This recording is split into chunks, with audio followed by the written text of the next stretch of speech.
गर्मियों का मौसम बच्चों का फेवरेट होता है क्योंकि स्कूल्स भी बंद हो जाते हैं, होमवर्क करने का भी टेंशन नहीं है, प्लस उनकी फेवरेट आइसक्रीम भी मिलने लगती है और सबसे ज़्यादा खेलने की पूरी फ्रीडम मिलती है।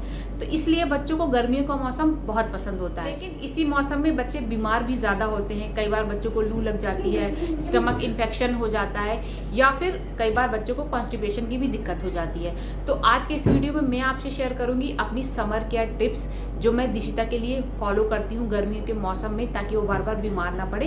तो आज के इस वीडियो में मैं आपसे वही टिप्स शेयर करूंगी जो आपके लिए भी बहुत ही यूजफुल रहेंगी।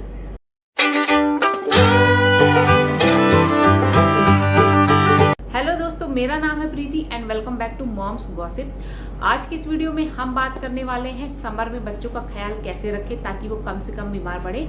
तो सबसे पहली मेरी टिप यही है कि पानी बहुत इंपॉर्टेंट होता है गर्मियों के मौसम में। ये बताने वाली बात नहीं है, ऑलमोस्ट आप सब लोगों को पता ही होगा। इट्स जस्ट एन रिमाइंडर ताकि आप लोगों को ये बात याद रहे, क्योंकि गर्मियों के मौसम में आधी से ज़्यादा बीमारियां जो होती हैं बॉडी में वो पानी की कमी के कारण होती है। तो ये चीज़ आपको ध्यान रखनी है अपने लिए भी और बच्चे के लिए भी। ऑन एन एवरेज अडल्ट के केस में दिन भर में 3 से 4 लीटर पानी पीना चाहिए और बच्चों को 1 से 2 लीटर पानी जरूर पीना चाहिए ताकि उनकी बॉडी में पानी की कमी ना हो।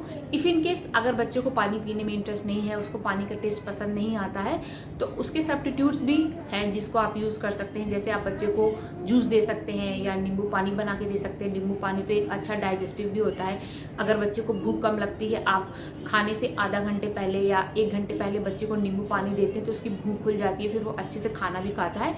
तो इन सारी बातों का कंक्लूजन बस यही है कि बच्चे की बॉडी में सफिशिएंट फ्लूइड जाना चाहिए जिससे उसकी बॉडी में पानी की कमी ना हो। तो ये हो गई पहली टिप। दूसरी टिप जो है कि बच्चों को ज़्यादा से ज़्यादा फ्रूट्स दीजिए। गर्मियों के मौसम में बहुत सारे फ्रूट्स ऐसे होते हैं जिनमें अच्छी क्वांटिटी में वाटर एलिमेंट ज़्यादा होता है, जैसे वाटरमेलन है, खीरा है, ककड़ी आती है। इसके अलावा कोकोनट वाटर काफ़ी अच्छा होता है। अभी तो ऑरेंजेस और ग्रेप्स भी आ रहे हैं। तो ये सारे फ्रूट्स आप बच्चे को दीजिए। कई बार बच्चा अगर पानी कम पीता है, ये सारे फ्रूट्स भी अच्छी क्वांटिटी में ले लेता है तो इससे भी कई बार क्या होता है कि बॉडी में जो वाटर की रिक्वायरमेंट होती है वो फुलफिल हो जाती है। तो समर में बच्चे को ज़्यादा से ज़्यादा फ्रूट्स खिलाने की कोशिश करिए। इसके बाद जो नेक्स्ट टिप है वो है क्लोथिंग के बारे में। क्लोथिंग में बच्चों को आप ढीले ढाले नॉर्मल कॉटन के कपड़े पहनाइए, क्योंकि जो कॉटन का कपड़ा होता है वो ठंडा होता है, वो बॉडी को ठंडक देता है। जितने भी सिंथेटिक कपड़े होते हैं वो आप समर में अवॉइड करिए। ये हो गई पहली बात। और दूसरी बात ये कि अगर आप बच्चे को लेकर कहीं बाहर जाते हैं समर में, तो ये मत सोचिए कि कम से कम कपड़ा पहनाने में क्या होगा, बच्चों को गर्मी नहीं लगेगी या बच्चों को कंफर्टेबल फील होगा। ये बिल्कुल मत सोचिएगा। कई बार लू लगने का कारण भी यही होता है कि बच्चे ने कम कपड़े पहने होते हैं, क्योंकि होता क्या है कि आप बच्चों को बाहर ले जाते हैं, अब बाहर काफ़ी गर्मी पड़ रही होती है। अगर बच्चे ने कम कपड़े पहने तो उसकी बॉडी डायरेक्ट हीट के कांटेक्ट में आती है, जिससे बॉडी में लू लग जाती है। अगर बच्चे ने इस तरह के कपड़े पहने हैं जिसमें उसका ज़्यादा से ज़्यादा बॉडी पोर्शन ढका हुआ है, डायरेक्ट जो गर्म हवा होती है बॉडी के कांटेक्ट में नहीं होती है, जिससे क्या होता है कि बॉडी का टेम्परेचर मेंटेन रहता है और ज़्यादा बॉडी अगर कवर है तो बच्चे को स्वेटिंग भी होती है, जिससे उसका बॉडी टेम्परेचर मेंटेन रहता है। अगर मैं अपनी बात करूँ तो दिशिता को अगर मैं पार्क लेकर जाती हूँ तो मैं उसको हाफ टी शर्ट और नी तक कैपरी ज़रूर पहना के ले जाती हूँ। इससे क्या आता है कि उसका जो बॉडी का मोस्टली पार्ट है वो कवर रहता है, डायरेक्ट हीट के कॉन्टैक्ट में नहीं आती है बॉडी, उसको स्वेटिंग भी होती है, जिससे उसका बॉडी का टेम्परेचर मेंटेन रहता है। तो ये चीज़ आपको भी ध्यान रखनी है। बच्चे को बाहर ले जाएं तो उसका जो बॉडी का ज़्यादा से ज़्यादा पार्ट कोशिश करिए कि वो कवर होना चाहिए। इसके बाद जो मेरी नेक्स्ट टिप है वो नहाने को लेकर है। बच्चों के केस में क्या होता है कि उनके अंदर एनर्जी बहुत होती है, वो दिन भर उछल कूद भाग दौड़ मचाते रहते हैं, चाहे वो बाहर हो या घर के अंदर ही क्यों ना हो। तो ऐसे में क्या होता है कि जब बच्चों को पसीना निकलता है तो कई बार स्किन रैशेस की प्रॉब्लम होने के चांसेस होते हैं। कई बार बच्चे की स्वेटिंग की वजह से बच्चे डिस्कम्फर्ट फील करते हैं। तो ऐसे में आप बच्चे को दिन भर में एटलीस्ट 2 बार ज़रूर नहलाइए।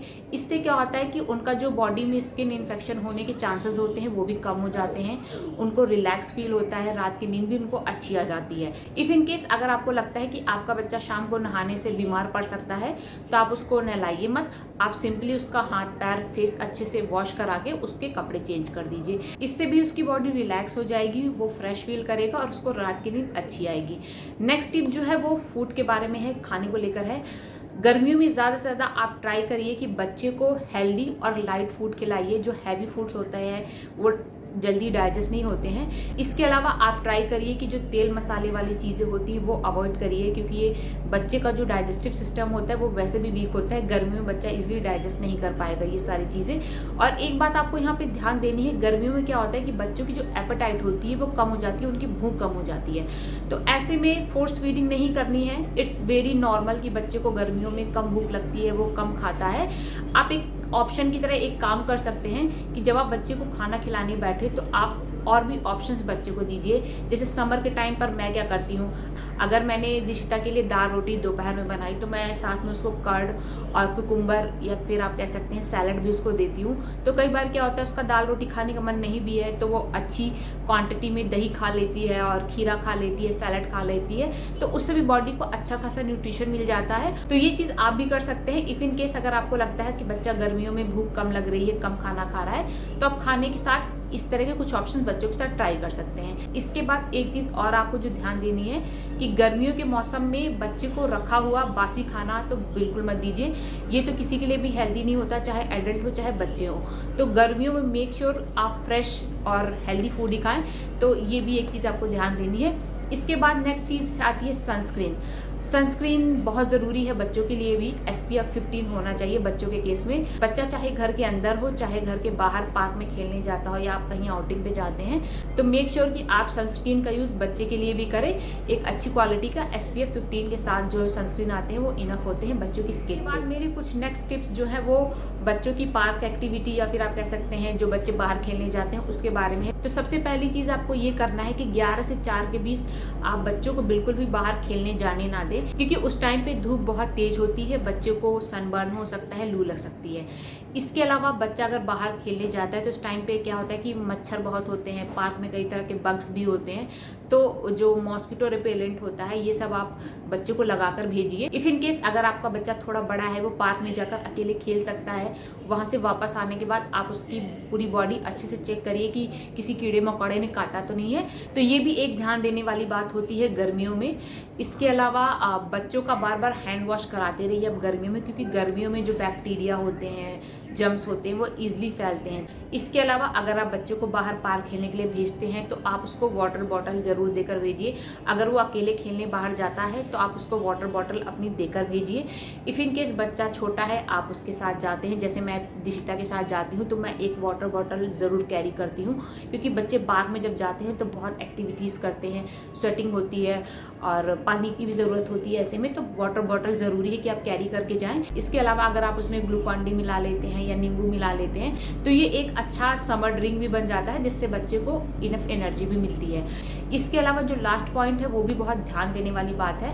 मैं आपको सजेस्ट करूंगी कि इसको आप भी फॉलो करिए, क्योंकि गर्मियों का मौसम स्टार्ट ऑलमोस्ट हो ही गया है।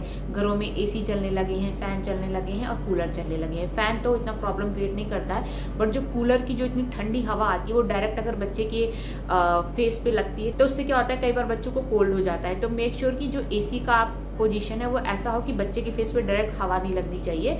और अगर आप AC चलाते हैं तो AC का टेम्परेचर 24 से 26 के बीच रखिए।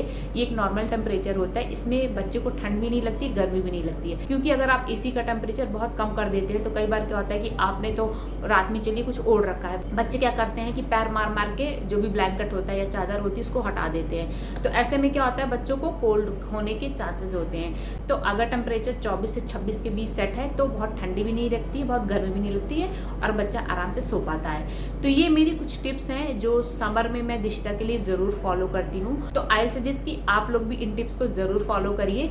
ये टिप्स आपको कैसी लगी मुझे कमेंट करके ज़रूर बताइए।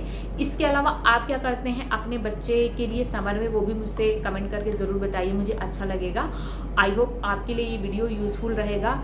ये वीडियो आपको कैसा लगा मुझे कमेंट बॉक्स में कमेंट करके ज़रूर बताइए। अगर आपको ये वीडियो अच्छा लगा है तो वीडियो को लाइक करिए और अपने फ्रेंड्स फैमिली में शेयर ज़रूर करिए। और अगर आप मेरे चैनल पर पहली बार आए हैं तो चैनल को सब्सक्राइब करिए, बेल बटन को भी ज़रूर हिट करिएगा फॉर द न्यू नोटिफिकेशन।